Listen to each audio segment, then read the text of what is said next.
괴로울 때 주님의 얼굴 보라 찬양합니다.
시간에도 말씀 듣는 동안 하나님의 큰 은혜가 여러분 속에 임하시기를 주님의 이름으로 축원합니다.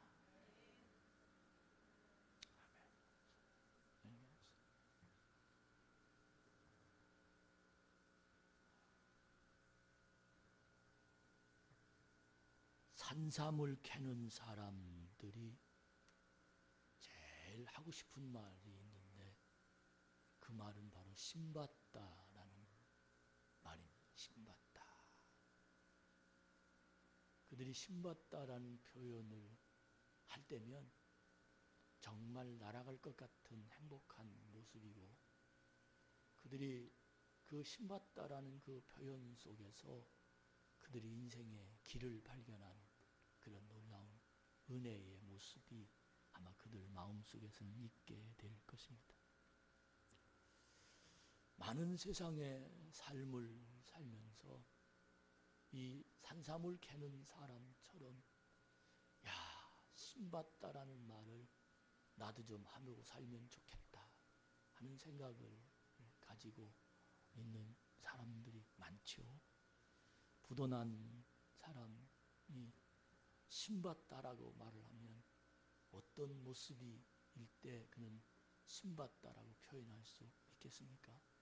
가정에서 파탄이 일어날 정도로 부부간에 때로는 자녀들 때문에 정말 가정이 지옥 같은 그런 삶을 사는 그런 모습이 있을 때 그들의 신받다라는 표현을 한다면 그는 어떤 모습이 바로 그런 모습일까요?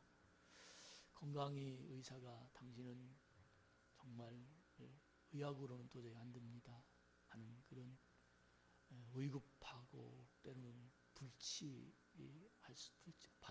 치료받을 수 없었다고 하는 그 판단을 받을 때 그 사람의 마음에는 어떤 표현이 바로 신받다 그렇게 말을 할 수 있는 그런 사람이 될까요? 이런 많은 주위에 돌아가는 우리의 상황이 정말 꽉 막힐 때가 얼마나 우리는 그런 많은 상황을 돌아보면서 살았습니까? 60평생, 50평생, 40평생, 70평생, 어떤 분은 80평생 인생을 살면서 길이 없어서 갈팡질팡하고 내 좁은 소견으로는 도저히 해결할 수 없어서 밤잠 못 자고 안타까워하며 앉았다 일어났다 숨을 들이셨다 내셨다 그렇게 사는 삶을 살 때가 우리의 인생의 모습 속에서 얼마나 많은지 알 수 없습니다. 이럴 때, 이런 마음이 괴로울 때 신받다라고 외치면 얼마나 후련할까요? 그런데 그것이 쉽지 않잖아요. 아무나 아무 때나 그렇게 보면 다 산삼캐게요. 이렇게 답답할 때 여러분은 어디를 갑니까? 어떻게 합니까? 또 어떻게 해서 이 답답한 마음을 풀어갈 수 있습니까? 여러분은 어떤 인생을 정말 하나님의 은혜를 받아서 그런 신받다라는 표현으로 세상을 살아가야 될 텐데 어떻게 하면 그런 세상을 살 수 있을까? 난 오늘 이 성경을 읽으면서 제 마음속에 제목을 하나님이 주셨는데 답답한 꽉 막힌 그런 마음에 신받다라는 이 표현을 할 수 있도록 하나님이 우리에게 그렇게 하나님의 복된 세상을 주실 텐데 그 사람이 어떤 사람이냐 하면 바로 산삼을 캐러 갔을 때 산삼을 발견한 사람이 말을 하듯 그 사람을 바로 길을 찾은 사람이다. 그렇게 얘기합니다. 길을 찾은 사람이다. 헤매이던 사람이 길을 찾고 고통스러운 사람이 길을 찾고 인간이 해결할 수 없는 사람이 인간이 해결할 수 있는 길을 찾는 그 사람, 그 속에 하나님의 놀라운 인도하심을 발견하는 그 모습이 저는 오늘 이 시간이 되기를 주님의 이름으로 축원합니다. 어느 가정에 36년을 사는 가정 이야기인데 하루도 싸우지 않은 날이 없는 그런 사람입니다. 근데 그분이 이제 마지막으로 난 친구들과 여행을 한번 하고 그리고 갔다 와서 나 이혼해야 되겠다. 그런 결심을 갖고 한 달 동안 여행을 하고 돌아왔답니다. 결심하고 아이 사남매를 낳는데 사남매를 다 불러놓고 엄마의 솔직한 그런 마음을 얘기하고 난 너무 힘들게 산 거 너희들도 잘 알지 않냐. 난 이제 도저히 함께 살 수 없어서 너희 아빠와 이혼하려고 그러는데 너희는 어떻게 생각하냐. 그랬더니 세 아이는 큰아이들이니까 엄마의 마음 충분히 알고 전 엄마의 뜻을 따르겠습니다. 그렇게 동의를 얻었어요. 근데 대학 3학년에 다니는 막내 아이가 엄마에게 부탁하는데 엄마 나 결혼할 때까지만 좀 그렇게 살아줬으면 좋겠다고. 그 말을 하면서 그냥 울어대는 거예요. 이 엄마의 마음이 강하지가 못해가지고 그 말을 듣고 그 엄마가 하나님의 성전을 향해서 발걸음을 옮깁니다. 그리고 예배 드리는데 그날따라 설교가 들려오질 않는 거예요.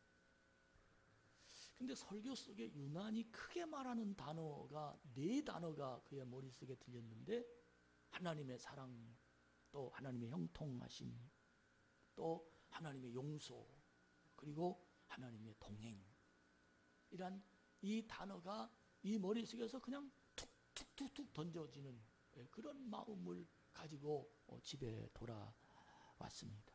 집에 돌아와서 그의 마음은 너무 마음이 답답한 거예요. 결심하려고 그랬는데 막내 때문에 결심을 못하고 예배를 드리러 왔는데 예배 속에서도 하나님의 말씀을 드리지 않고 단어만 들리는 겁니다. 하나님의 형통, 또 하나님의 동행, 또 하나님의 사랑, 그리고 용서.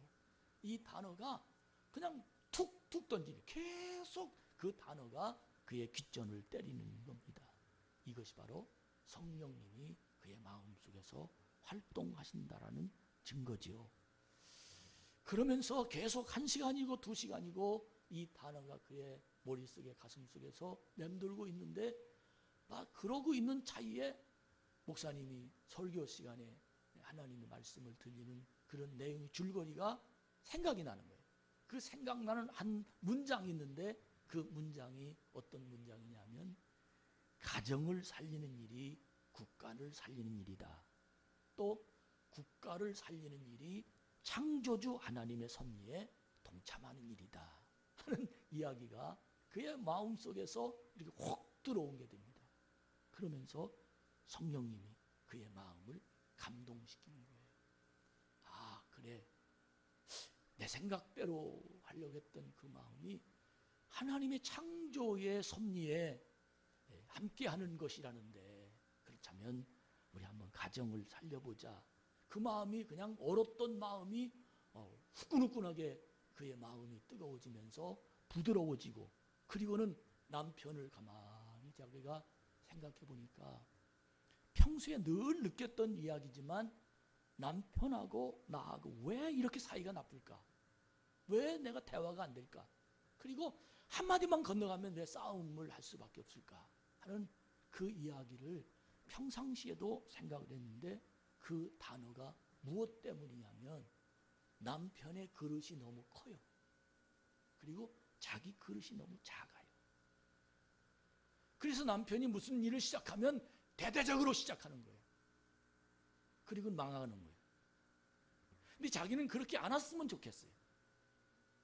그래서 이 두 어떤 스케일 차이 때문에 늘 대화가 안 되고, 그리고 그것 때문에 늘 답답한 그런 가정이었는데, 아내가 성령님이 그의 마음속에 오셔서 그의 마음을 녹여주는데, 남편의 그릇이 너무 크고 자기 그릇이 너무 적어서 이것 때문에 우리들이 싸운다라는 것을 알게 되고 난 다음에 남편에게 찾아가서 아내가 그렇게 얘기합니다. 여보, 내가 곰곰이 생각하고 또 오늘 말씀을 듣고 기도하다 보니까 당신과 나의 차이를 그전에도 알았지만 다시 한번 느꼈어. 그러면서 하는 말이, 당신의 그릇이 너무 커. 그리고 난 너무 작어. 당신의 큰 그릇대로 내가 살면 우리 가정이 편안할 텐데, 당신 그릇에 내 작은 그릇으로 넣으려고 하니까 그게 잘 안 들어가서 그랬던 것 같아. 내가 미안해. 내가 잘못했어. 그래서 우리 가정이 너무 이렇게 대화가 안 됐고, 처음부터 그런 건 아니었잖아. 그런데 이쯤 돼서 하나님께 기도하면서 하나님이 가정을 살리는 길이 나라를 살리고, 나라를 살리는 길이 창조의 섭리를 따라가는 길이라는 것을 오늘 말씀을 들으면서 내 마음이 녹아졌어. 여보, 미안해. 날 용서해줘. 그렇게 아내가 남편에게 아주 진실하게 그동안에 있었던 얘기가, 당신의 그릇이 크고 내 그릇이 작기 때문인데 당신의 그릇을 내 그릇 안으로 넣으려고 했더니 이게 안 됐다라는 말을 아주 진지하게 남편에게 자기 마음을 얘기한 거예요. 근데 남편이 가만히 두둥, 이 아줌마가 거짓말하나 진짠가? 그러면서 이 아내의 눈을 쳐다보니까 거짓말은 아니에요. 아주 진정성 있는 이야기를 이 아내가 자기에게 하는 거예요. 그리고는 남편의 눈에서 아무 소리 않고 그냥 굵은 눈물 한 방울 딱 떨어지면서 부둥켜 안고 함께 잘해봅시다. 나이도 먹을 만큼 먹었는데 우리가 이렇게 살 순 없잖아. 나도 미안하고 우리 같이 정말 잘했으면 좋겠어. 그러면서 부둥켜 안고 서로 울고, 그리고 사랑하는 그런 다시 시작하는 그런 내용을 가만히 저는 보면서 들으면서 깨달아집니다. 이것이 그의 가정의 신봉거 아니에요? 이것이 그의 가정의 길을 찾은 거 아닙니까? 어떻게 이런 마음이 생겼나요? 성령이 그의 마음속에서 임재했어요. 성령이 그의 마음속에서 임재했어요. 하나님의 섭리 안에, 가정을 살리는 일이 하나님의 섭리 안에 있습니다. 또 하나님의 섭리 안에, 하나님의 계획 안에 내가 행복한 것도 하나님의 계획 안에 있습니다. 여러분, 정말 여러분과 제가 다시 한번 하나님이 나를 위한 계획이 있다는 사실을 깨닫고 내 마음대로 살 것이 아니라 하나님의 계획을 바라보면서 내 마음을 하나님의 영광 가운데 내 자신이 나아갈 때 거기에 길이 있습니다. 근데 이 길을 왜 못 찾는가? 그렇게 기도하고 싶은데도 기도가 안 나와요. 그렇게 가정에서 잘 하고 싶은데 마음뿐이지 그 말이 입이 떨어지질 않아요. 그렇게 인간관계도 좀 너무도 행복하게 그렇게 잘 하고 싶은데 이게 잘 습관적으로 그렇게 만들어져서 내가 그 일을 잘 마지막까지 결론과 열매를 맺지 못하는 거예요. 그때마다 포기하고 싶고 한계를 느끼고 그때마다 정말 사는 것이 너무 힘든 거예요. 저는 이런 형편에 있는 사람들에게 하나님이 오늘 말씀을 주시는데 그때 하나님은 이런 방법을 우리에게 제시합니다. 조용히 눈을 감고 마음을 들여다보자. 내 마음을 들여다보자.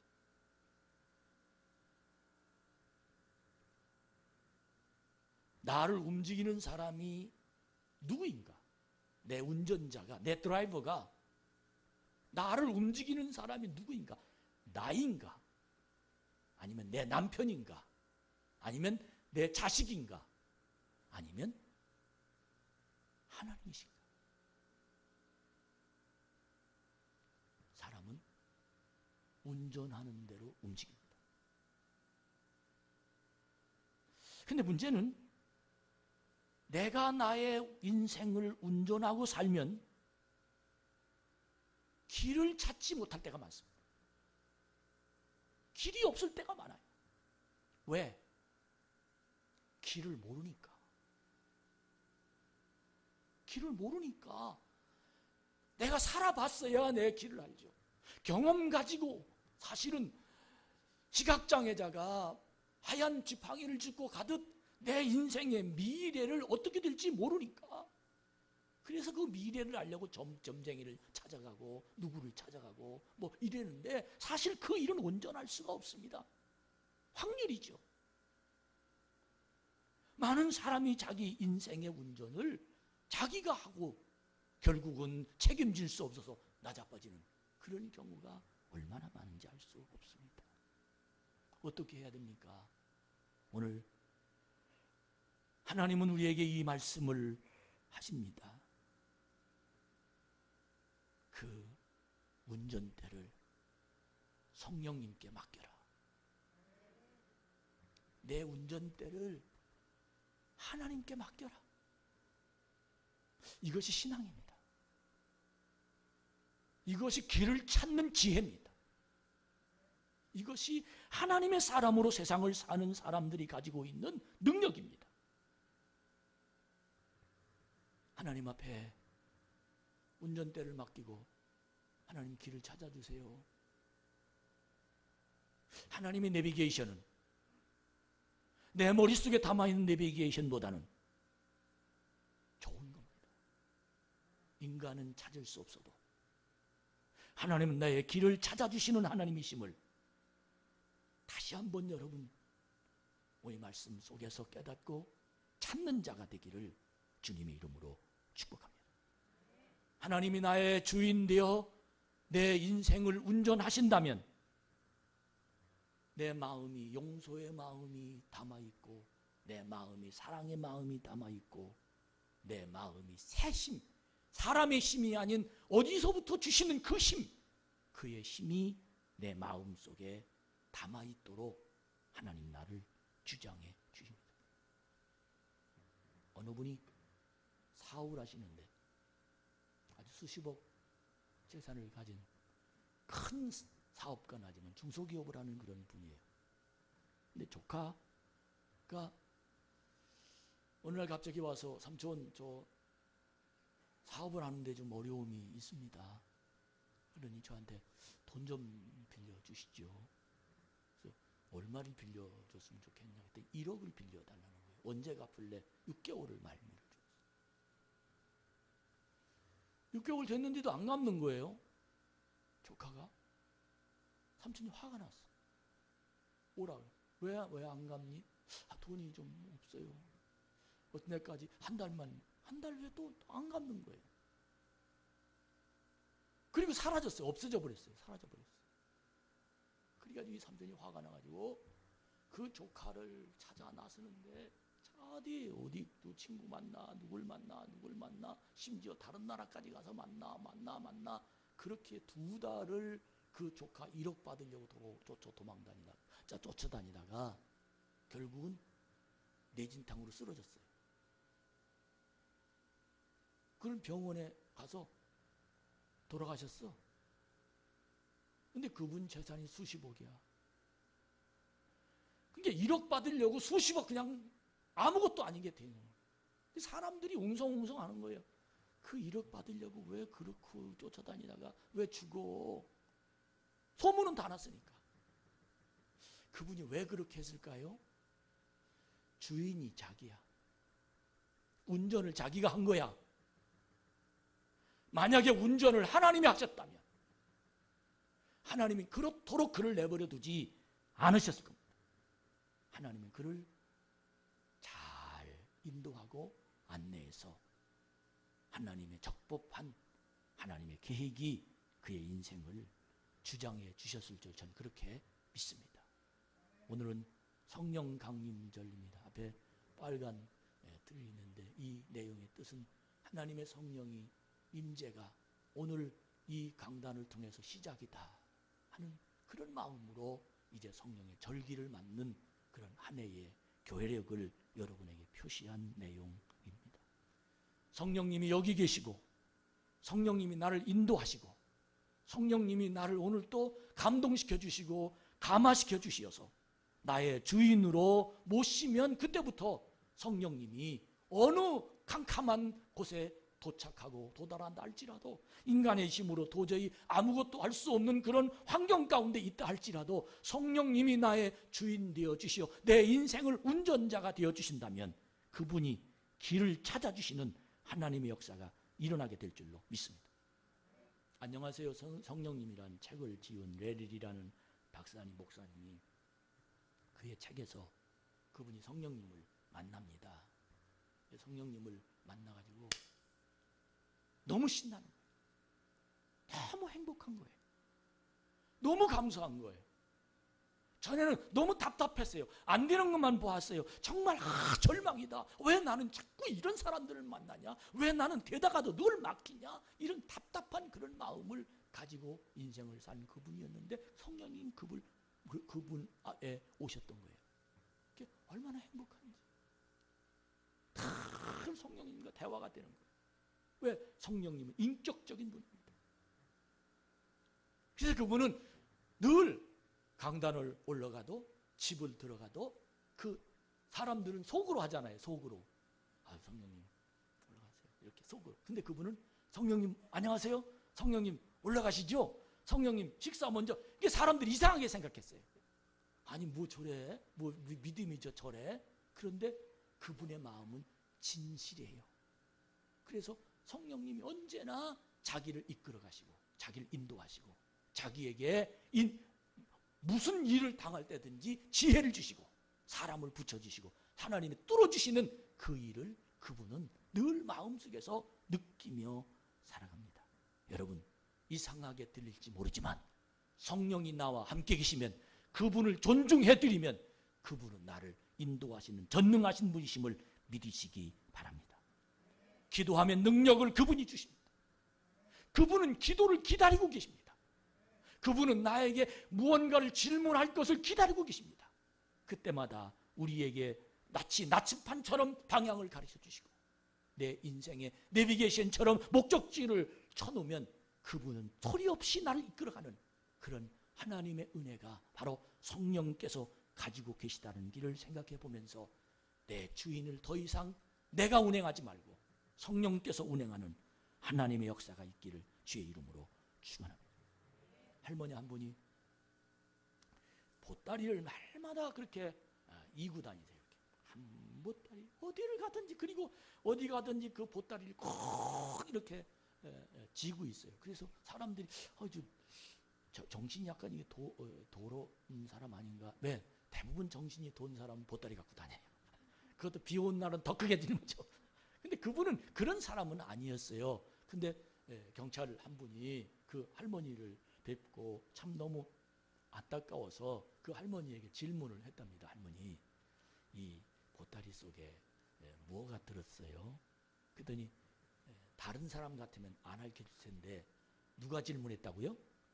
이 경찰이니까 이제 대답을 한 거예요. 그랬더니 그 보따리를 풀러요. 이거야. 근데 그 보따리 속에 들어있는 것이 한 보따리였어요. 근데 꼬기 뭐 들어있는 그게 뭐냐면 돈이었어요. 그 돈을 다 그 경찰이 세어보니까 653만 원이었답니다. 653만 원이 그 보따리 안에 10원짜리, 뭐 100원짜리, 1000원짜리, 만원짜리, 5000원짜리 뭐 꾸겼더니 아니 할머니 왜 이걸 보따리다가 그리고 이걸 잃어버릴까봐 그렇게 불안하게 사세요. 아니 그럼 어떻게 해야 돼? 이거 내가 20년 동안 모은 거야. 내가 밥 안 먹고 이거 모았는데 그럼 어떻게 해야 되냐고. 그랬더니 그 경찰이 할머니 절 따라오세요. 어디로 데리고 갔어요? 은행으로 데리고 가서 그리고는 은행에 대해 설명하는 거예요. 그랬더니 은행에다 통장을 넣고 그리고 통장을 얼마나 가벼워요. 얼마나 행복합니까? 그래서 그 할머니가 편안하게 그렇게 은행이라는 걸 알았다고 이야기합니다. 저는 이 내용을 어느 책에서 읽으면서 그런 생각이 들었습니다. 많은 사람이 인생의 짐보따리를 내 짐보따리를 안전하게 맡길 은행을 찾지 못해서 이 머리에 누군가 나와 대화할 수 있는 상대를 찾지 못해서 누군가 어떻게 해야 될지를 몰라서 답답해하는 그런 사람들이 이 보따리를 이고 얼마나 가슴 졸이며 세상을 사는지. 만약에 은행이라는 곳이 내 인생의 문제까지도 받아준다면 얼마나 좋을까. 그러나 여러분, 전 성령 강림 주일을 맞이해서 그 은행의 일을 성령님이 하십니다. 믿어지시면 아멘. 성령님이 하십니다.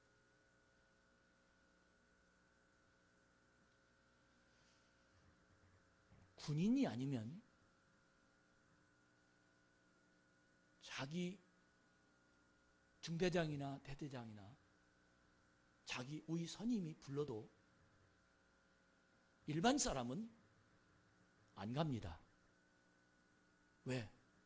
아무 상관없기 때문에. 더군다나 훈련시키면 욕합니다. 그리고 도망갑니다. 싸우려고 덤빕니다. 왜? 네가 뭔데? 그러나 군인은 꼼짝하지 못하고 합니다. 자기 상사이기 때문에 그렇습니다. 제가 왜 갑자기 이 말씀 드립니까?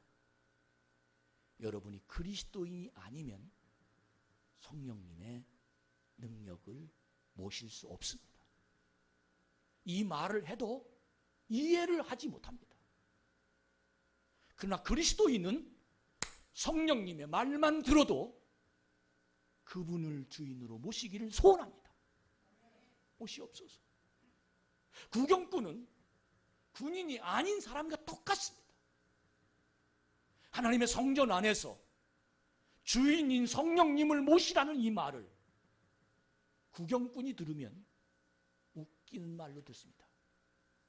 그러나 그리스도인이 들으면 맞아, 내 인생의 해답이 저기 있어 깨닫게 될 겁니다. 여러분은 구경꾼입니까? 그리스도인입니까? 여러분은 성령님이 나의 주인이 오심을 기다리고 있습니까? 아니면 관심이 없습니까? 계속해서 끝까지 내 인생의 주인은 나라고 고집하며 사시겠습니까? 그러나 나도 모르는 사이에 짐보따리에 그 짐은 더 많아지고 더 무거워지고 더 괴로워지고 더 답답해질 것입니다. 오늘 성경은 우리에게 그러한 세상을 너무 힘들게 사는 그들에게 우리에게 해답을 주십니다. 그 해답은 이사야라는 사람이 해답을 주는데 그 해답의 내용은 바벨론이라는 나라에 의해서 이스라엘 백성들이 포로로 잡혀갑니다.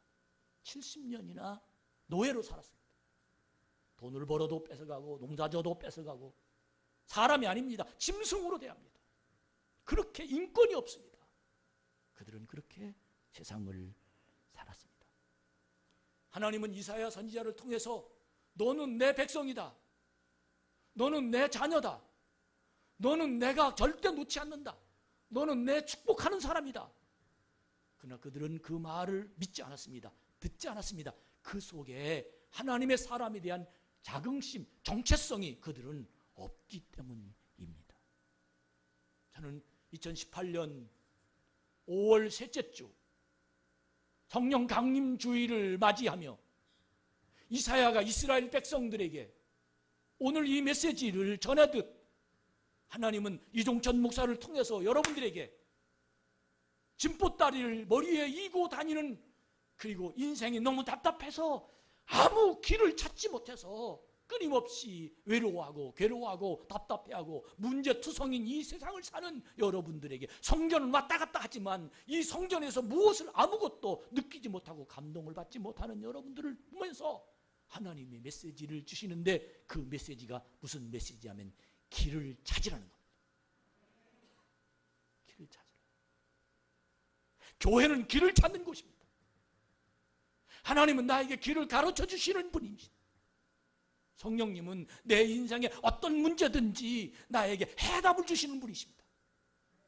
그 성령님이 내가 누구냐를 가르쳐 줍니다. 왜? 네가 군인이 아니면 군대의 명령을 듣지 않고 훈련을 더 받지 않듯이 네가 그리스도인이 아니면, 네가 내 자식이 아니면 너는 이 말을 들을 수 없으리라. 그러면서 정확하게 이스라엘 백성들을 향하여 자존감을 높여주는데, 그 자존감을 높여주는 메시지가 이사야 41장 8절입니다.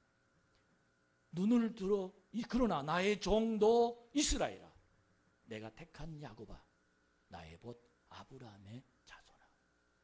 지금 누구 보고 하는 얘기입니까? 이스라엘 백성 보고 하는 얘기입니다. 이 말이 어떤 뜻입니까? 나 하나님과 너는 이런 관계라는 겁니다. 할렐루야. 여러분 예배당 안에 있으면서 여러분과 하나님은 어떤 관계입니까? 나의 종 이스라엘, 나는 하나님의 종, 나는 하나님의 택한 사람, 하나님과 벗된 아브라함의 자손. 누가? 내가. 믿으시면 아멘. 내 자긍심, 내 정체성, 너 누구냐? 나 아브라함의 자손이야. 하나님이 택한 사람이야. 할렐루야. 여기에 길을 발견할 수 있다는 겁니다. 여기에 하나님의 사람으로 세상을 승리하며 살아갈 수 있다는 겁니다. 많은 사람이 성전 안에 앉아서 하나님과 나와의 관계를 분명하게 의식하지 못하고 앉아 있습니다. 설교를, 난 뭔데? 구경꾼입니다. 군인이 아닙니다. 만약 그를 데려다가 훈련시키면 나답니다. 당신이 뭔데 나를 훈련시키냐? 저는 생각합니다. 여러분이 그리스도인이 되어서 하나님의 자녀가 되어서 여러분 내 자존감이 하나님과 대화가 되는 사람이 되기를 주의 이름으로 축복합니다. 그러면서 41장 10절에 보면 두려워 말라, 내가 너와 함께함이라. 놀라지 말라, 나는 내 하나님이 됩니다. 내가 너를 굳세게 하리라, 도와주리라, 의로운 오른손으로 너를 붙들리라. 왜? 이스라엘 백성들은 너무 힘들게 살았어요. 너무 공격을 당했어요. 너무 당하고만 살았어요. 일하고 뺏겼어요. 노예 근성이 그 속에 담아 있습니다. 실패감이 너무 많아요. 내 자신에 대해서 아무런 뭔가 느낄 수가 없었어요. 하나님이 그에게 자존감을 높여줍니다. 내가 너와 함께 할게.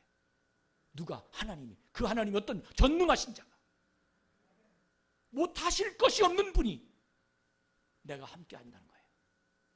그리고는 15절에 보면 그를 이렇게 사용한다는 겁니다. 내가 너를 이가 날카로운 새 타작기, 이가 날카로운 새 타작기라는 무슨 뜻입니까? 그 타작기 안에 넣으면 어떤 곡식이든지 벗어집니다. 어떻게 벗어지냐? 마지막에 보면 겨같이 만들 것이다. 겨, 모래같이 겨, 쌀에서 나오는 겨 알죠? 모래같이 부드럽게. 아무리 강한 것들라도 내가 너를 날카로운 새 타작기로 만들어서 네 안에 들어오기만 하면 내가 겨같이 부숴버릴 것이다. 넌 그런 사람이 될 것이다. 할렐루야. 넌 강한 사람이 될 것이다. 넌 무능한 사람이 아니야. 넌 못한 사람이 아니야. 너는 길을 찾지 못해서 방황하거나, 너는 내 길이 없어서 괴로워하거나, 너는 내 앞길 때문에 실망하거나, 너는 내 자신 때문에 너무 괴로워하는 그런 사람이 아니라 너는 새 타작기야. 할렐루야. 여러분, 이게 믿음의 자존감입니다. 만약에 그리스도인이 아닌 사람이 이 말을 들으면 웃기는 소리 들을 것입니다. 그러나 내가 그리스도인이라면 내 아버지가 나에게 주신 메시지입니다. 내 아버지가 나에게 주신 메시지. 그러면서 19절 20절에 보면 내가 광야에는 백향목과 시집나무와 화석류와 돌감나무를 심고 사막에는 잣나무와 소나무와 황양목을 함께 두리니 20절 무리가 보고 여호와의 손이 지으신 바여 이스라엘의 거룩한 이가 이것을 창조하신 바인 줄 잘 알며 함께 헤아리며 깨달으리라. 하나님이 광야의 백향목을 자라게 하신다. 믿으시면 아멘. 이게 하나님의 작품이에요. 이것이 하나님 믿는 사람이 가지고 있는 긍지예요. 이것이 하나님이 가지고 있는 믿는 사람이 가지고 있는 희망이에요. 어디 가든지 길이 있다. 이 하나님이 길을 찾아주시는 하나님. 할렐루야. 여러분, 이 믿음이 여러분 안에서 임하기를 주의 이름으로 축원합니다. 우리 하나님이 이토록 내 자긍심을 만들어 주시기 위해서 계속해서 이사야 선지자를 통해서 지금 실패하고 실망감 있고 아무것도 안 된 70년이나 보도에 생활했던 그들을 향해서 너는 내 자식이다. 너는 내가 택한 사람이야. 넌 아브라함의 자손이야. 네가 가는 길마다 내가 백향목을 만드는 것처럼 광야라도 내가 모든 걸 만들어 줄 것이야. 여러분, 이 믿음이 여러분에게 임하길 바랍니다. 기도해 보십시오. 부르짖어 보십시오. 성령님을 붙잡아 보십시오. 하라는 대로 순종해 보십시오. 여기 이 능력의 하나님이 나에게 길을 찾아주시는 놀라운 역사가 임하는 그런 승리가 있게 될 줄로 믿습니다. 세상의 삶은 경쟁력 있는 사람이 이깁니다. 경쟁력이란 무엇입니까? 어떤 회사보다 이 회사가 더 낫다는 겁니다. 그것이 사람이든 그것이 기구이든 그것이 도구이든 그것이 아이디어든 아이템이든 무엇이든 이 세상은 경쟁력으로 세상을 승리하며 삽니다. 그러나 그리스도인의 경쟁력은 어떤 겁니까? 바로 나는 하나님의 자녀다. 이것이 경쟁력입니다. 나는 내가 움직이는 사람이 아니라 하나님이 움직이는 사람이다. 할렐루야. 이 믿음이 여러분 속에서 여러분을 주관하는 하나님의 모습이 일어나기를 주의 이름으로 축복합니다. 벤 후퍼라는 소년이 살고 있었는데 12살입니다. 이 벤 후퍼가 아버지가 누군지 모르는 사생아입니다. 그 동네에서 그 또래의 아이들이 있는데 이 아버지가 모르는 사생아와 자기 아들이 놀면 놀지 말라고. 어디서 온 사람인지도 모르는데, 그리고 손버릇이 나쁘다. 놀지도 못하게 만든 겁니다. 근데 그가 교회를 오고 싶은 거예요. 교회 왔다 저 뒷전에 앉았다 가고 앉았다 가고. 근데 하루는 목사님이 바뀌었는데 그 목사님이 그렇게 은혜로운 설교를 잘한다고 그래서 그 벤 후퍼가 12살 먹은 아이가 저 뒤에 앉아서 설교를 듣는데 그의 마음속에서 감동이 오는 겁니다. 아, 감사합니다. 그리고는 밖에 목사님이 뒤에 서서 이제 인사를 다 악수하고. 아, 근데 그 목사님이 그 벤 후퍼를 보고 네 아버지가 누구지? 이렇게 물어본 거예요. 그러니까 그 옆에 있던 장로님들, 그 주위에 있는 사람들이 깜짝 놀래가지고 눈이 시둥그레서. 왜? 아버지가 없거든. 상처가 되잖아요. 아버지 없는 다른 사람은 다 아는데 그 목사님 처음 와서 모르고 있으니까. 근데 이 목사님이 얼마나 영적 센스가 강한지 곧바로 뒤에서 그 후포를 쳐다보면서 하는 말이야. 아, 내 아버지는 하나님 아버지지. 할렐루야. 하나님이 내 아버지지. 사람들이 그때서야 이제 분위기가 급회전되면서 그 아이를 붙잡고 손을 꼭 붙잡고, 넌 하나님의 형상을 닮은 아들이야. 하나님의 형상이 너는 하나님을 닮은 그 아들이야. 너 하나님 아들답게 살아. 훌륭해야 돼. 그리고는 그 말을 듣고 그 아이 후퍼가 그 동네를 떴습니다. 30년 뒤에 그 동네에 엄청난 큰 일이 벌어졌는데, 그 일이 무엇이냐면 그 사람이 테네시시란 그 시에 벤 후퍼가 주지사가 됩니다. 남의 일이니까 아멘을 뭐라 하겠어요. 남의 일인데. 이러면서 그 지사가 사람들 앞에서 자기 마음을 얘기하는데, 나는 30년 전에 교회 목사님 설교를 듣고 악수를 하는데 그 목사님이 나에게 너의 아버지는 하나님이다. 너는 아버지를 닮아서 훌륭하게 될 거야. 그 말을 듣고 그는 용기를 얻었다는 거예요.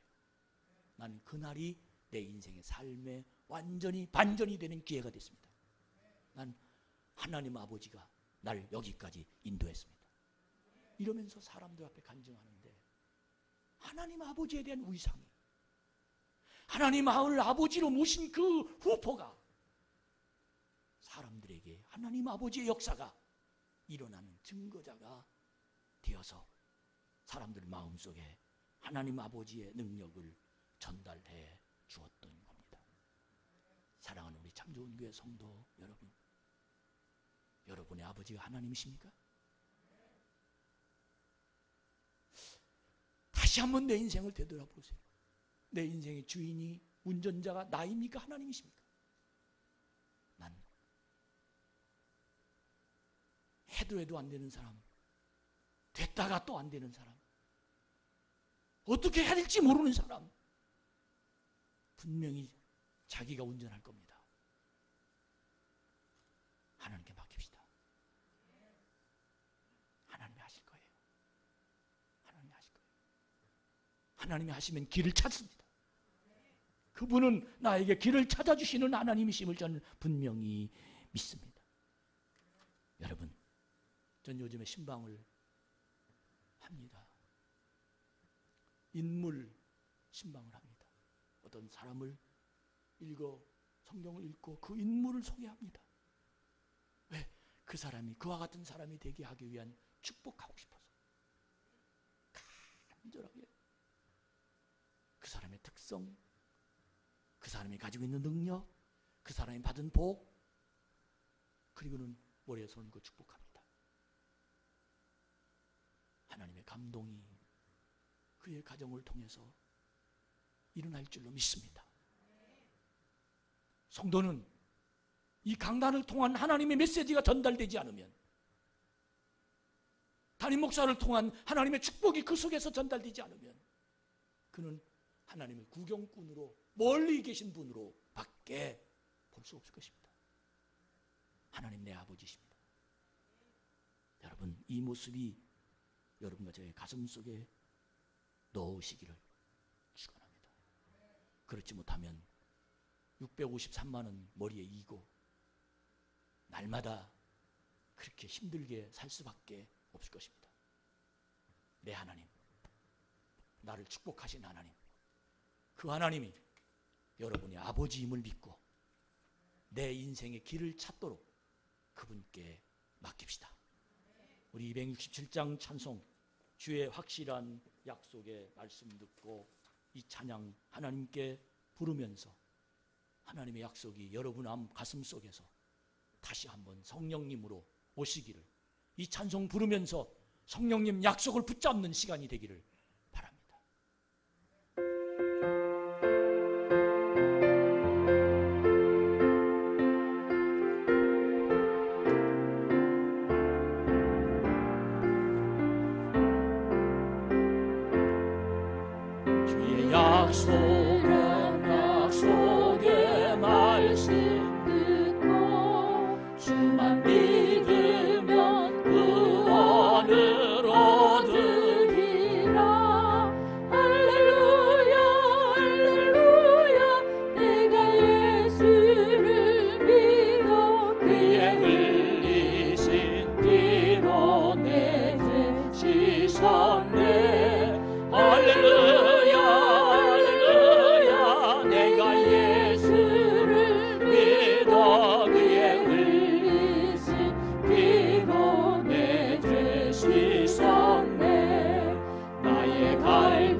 예수를 믿어 그의 흘리신 피로 내 죄 씻었네.